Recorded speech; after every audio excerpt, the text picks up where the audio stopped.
Welcome to the Rundown with Ramon, giving you tips on how to live your best life or start or grow your business.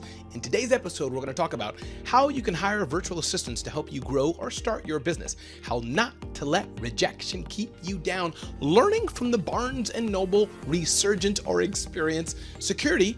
It starts with your brain, how you can be a successful leader. Should you buy the blue check mark that's popping up on many social media sites, including Twitter, Facebook, Instagram, and WhatsApp, all the last three owned by Facebook? And are you throwing away the best part of the broccoli? Listen, thanks for watching the Rundown with Ramon. My name is Ramon Ray. I've started 5 companies, sold 3 businesses. You can get to know me better at RamonRay.com. And if I can help you with your personal branding needs, you definitely want to check out CelebrityCEO.com. And I've helped thousands and thousands of businesses over the years as a motivational speaker, as an MC, and more. And I'm so glad you're watching the Rundown with Ramon. So let's dive right into it. How to hire, or even why to hire, virtual assistants to help you grow your business. This is an article that I wrote recently on blackenterprise.com, and I thought it might be interesting for me to go over with you some of the reasons why you may want to work with a virtual assistant to help you in your business. Understand that hiring a virtual assistant is a powerful, powerful way to scale you. We small business owners, we freelancers, our coaches, our consultants, we need to get a lot done in a little amount of time. And one of the best ways that we can do that is hiring a virtual assistant, or the word I like to do, a project manager, social media manager, editor, video editor, etc., to help scale us and do the things we can't do well, that we're not an expert in, or I would say the things we should not be doing. As my friend Crystal Washington says, we should be focused on, as much as we can, revenue generating activities, and other things we should be outsourcing to somebody else to help us do. So here's a few of the things I wrote on my latest Black Enterprise column. 1, creating a good job description is so important. And why do you want to create a good job description? 1, it helps discipline your mind, in fact, over what the job is, what you need this person to do. Because let me tell you, if you're not clear in what you need the person to do, they're not going to be clear in what you need them to do, and it's going to be quite a bit of confusion. So create a job description of what you want this person or persons to do. Don't just willy-nilly get the job and throw it up there, but be very purposeful. How will you measure them? What are the benchmarks of success? What should they not do? What is this job like, so that they can be comfortable in what you're asking them to do, and you could be comfortable in getting it done as well. So number 1 is a good job description is very important to understand that. And as you're working on the job description, it's not just what goes inside the job description that you're posting to the relevant freelancer marketplace, but even the title of the job description. That can go far in pulling or repelling people to want that job. Number 2, understand that different tasks require different people. The person who may be great at video editing may not be such a great project manager. The person who may be great about managing your event may not be the best person that you want to import Excel spreadsheets. So just keep in mind that everybody's not suited for every job. And if you don't hire right, you may have a great person who's a very good person who's skilled in something, but you're wondering, why aren't they working out in this area? It could be because they're not the right fit for that. So do keep that in mind, that different skill sets, different tasks, different needs require different people. Another thing to keep in mind, get out of the way. Now, you need to supervise. You want to make sure they're doing what you want them to do. You want to make sure they're competent and a person that's, not stealing your data, things like that. So you want to be careful and watch and check in. But over time, as trust builds, get out of the way and let them do what they do best to help scale you, and oftentimes an expert in what you hired them to do. And again, all these insights you can find at blackenterprise.com. If you just look up how I hired over 100 virtual assistants, or you look up my name, Ramon Ray, you'll see that article there. Paying a premium is important. I find that sometimes people want to pay cheap. Great. I need a video editor. Let me look for the cheapest person I can find and pay someone $10 an hour to edit video. Maybe. But I would say, what's the market rate? Should I be paying them $20 to $30 an hour or more, depending on what the project is? I want you to remember that a virtual assistant, or again, I don't like to use the word virtual assistant, I prefer freelancer, or giving them the title that they need. Is it a video editor that you need? Is it a social media manager that you need? Is it an event producer that you need? Is it a podcast manager that you need? You want to hire someone that has that specific title, that role that matches with what you need. I'd like to know your experience in hiring a virtual assistant, and some platforms you can use are Upwork.com, Freelance.com, or Fiverr.com, WorkBetterNow.com, owned by my friend Rob Levin. Belay Solutions has a good marketplace as well, or it's not a marketplace. The latter two are more curated experiences to match you with the right virtual assistant or freelance worker that can help you. So I hope that was helpful for you, and I hope you check out the Black Enterprise article that I wrote about how you can hire a virtual assistant to help you in your business. Point number 2, how to not let rejection keep you down. We've all been rejected in life. We've all felt that aspect of, I kind of felt they were giving me some shade, as people say, or I felt not so great what they were telling me. I didn't feel loved. I felt, in essence, rejected. But a few things I want you to keep in mind as you're considering how not to let rejection keep you down, especially when it comes in a professional sense, but these things could also work in a personal relationship as well. 1, acknowledge your feelings. Don't just think you haven't been rejected, but if you feel that way, even if they didn't mean to do it, or your feeling is maybe incorrect, it's how you felt. So acknowledge that. This is how I feel. I feel rejected. Number 2, reframe your thinking. Maybe they had a bad day that day and you felt rejected, but it really wasn't personal. They were just angry at everybody, or as Steve Harvey may say, everybody. So reframe your thinking. Number 3, surround yourself with positive people. If you're around people all day long that are dragging you down, pulling you down, and they're in the mood of everybody's rejecting me, nobody loves me, blah, blah, blah, you're going to maybe think more of that way as well. But if you're around people that let things roll off their back, you're around people that forgive quickly, you're around people that have a more positive mindset, then how you feel will be different if you're surrounding yourself with positive people. Don't forget also the aspect of practicing self-care. Sometimes we care about so many other people so much. Did you do this? Did you do this? Are you taking care of yourself? Are you refreshing yourself? Are you getting rest? That we forget to take care of ourselves as well. The other thing you may want to consider is keeping perspective. This is kind of what I touched on before, but keep perspective of what's happening. Maybe you felt rejected, but maybe they didn't reject you. Maybe you just had some bad breath that day. They were moving away because you had bad breath. They weren't rejecting you, but you had bad breath. You get what I mean? So have some perspective of what it is. Also, maybe consider keep trying. Maybe today you reached out to that person, you tried to shake their hand, you said good morning. Maybe it was the wrong timing, bad day, or whatever it may be. Maybe it was them, maybe it was you, but don't write them off for good. Try it again.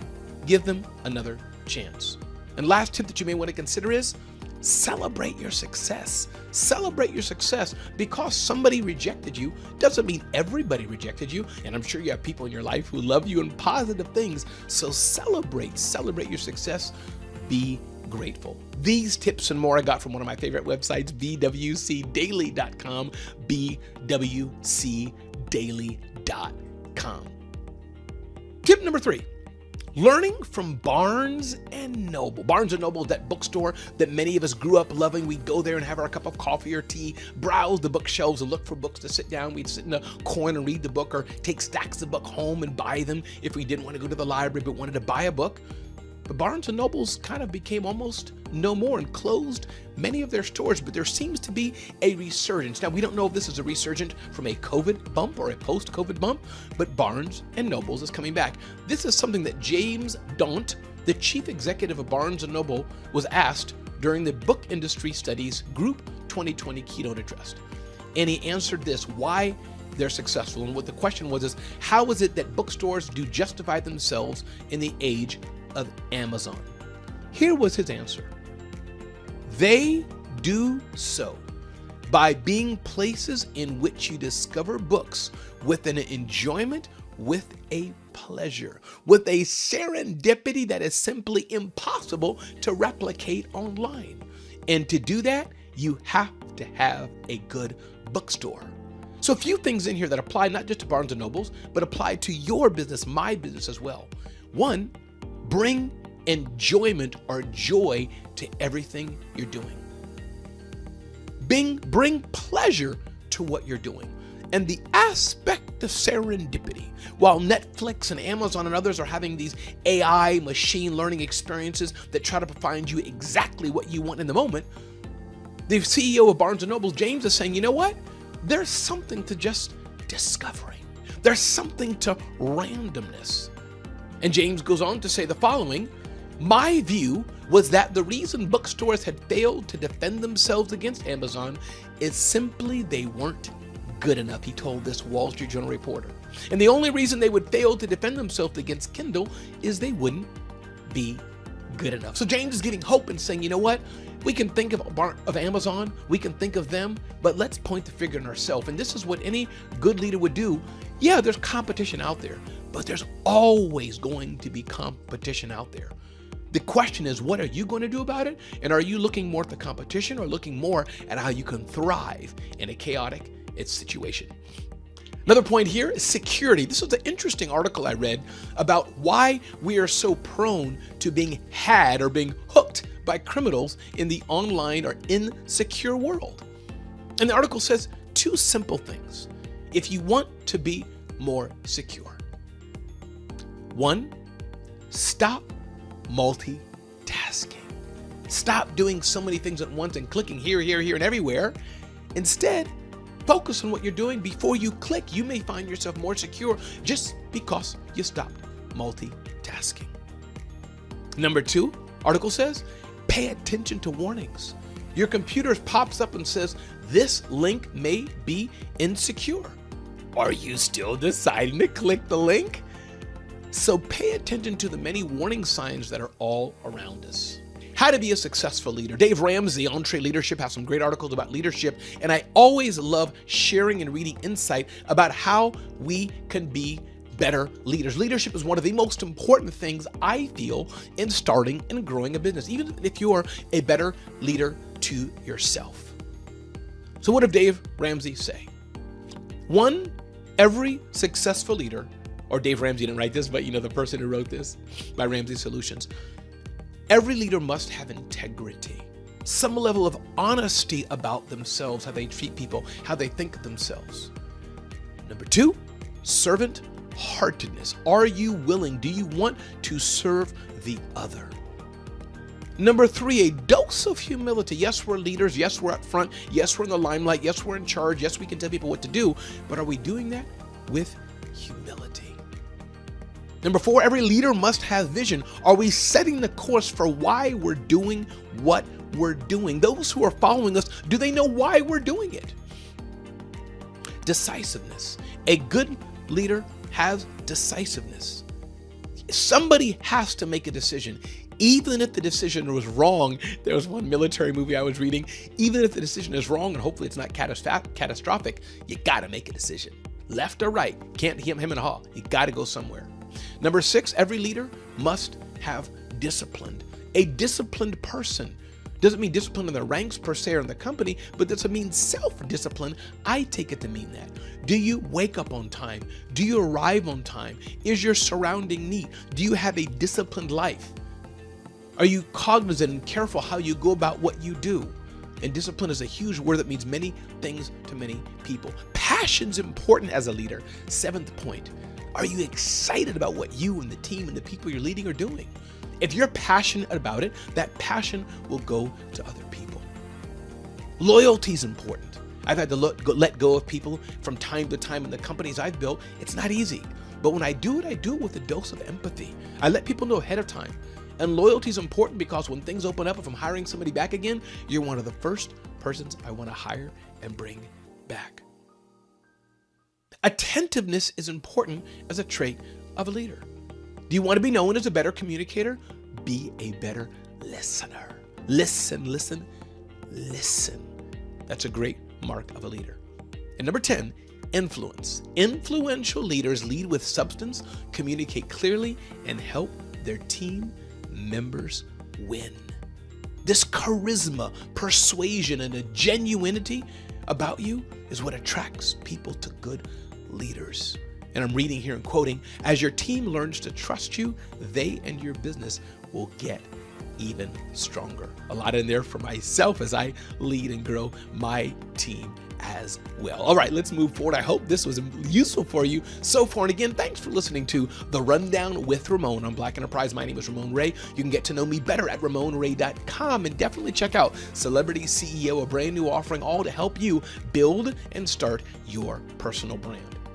Should you buy the blue check mark? Twitter, I think, has come out with this kind of this aspect where you can purchase for $10 a month the blue check mark on Twitter. Now it seems like Facebook and WhatsApp and Instagram are following where you can pay to get a blue check mark. Now, it's not, I don't think that just everyone can pay. There's a certain benchmark you have to get through to get this check mark. But here's my thinking. Yes, pay and get the blue mark.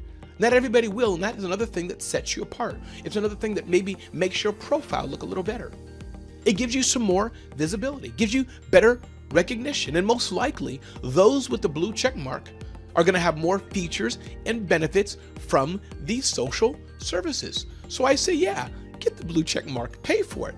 And listen, it's minimal investment. If it's something you don't want later on, stop paying for it and don't get the blue check mark. But in the interim, I got the blue check mark, and I think you should too. This means it's not just for people who are in media and can show they have a certain amount of followings, but everybody has the opportunity to apply, be vetted, and get the blue check mark. Lastly, on The Rundown with Ramon, I thought this little tidbit was interesting. Are you throwing away the best part of broccoli? Oftentimes we chop up and save and use the crown of broccoli, but there's an article I was reading that said, hey, wait a minute here. Don't throw away the trunk of the broccoli. You can chop that up and use that inside food too. Why did I include that in? I don't know. I thought it was fun. One more time, my name is Ramon Ray. Thank you for listening to The Rundown with Ramon. Touch base with me on Instagram. You can DM me directly, Ramon Ray Smart Hustle. Email me if you want, but get in touch with me and let me know how you're enjoying The Rundown with Ramon. Maybe you want to be on the next episode of The Rundown with Ramon. Again, thanks for watching The Rundown with Ramon. Get to know me better at RamonRay.com or check me out at Celebrity CEO. Now, go out and have a great day and share this episode and let somebody else know you're watching The Rundown with Ramon.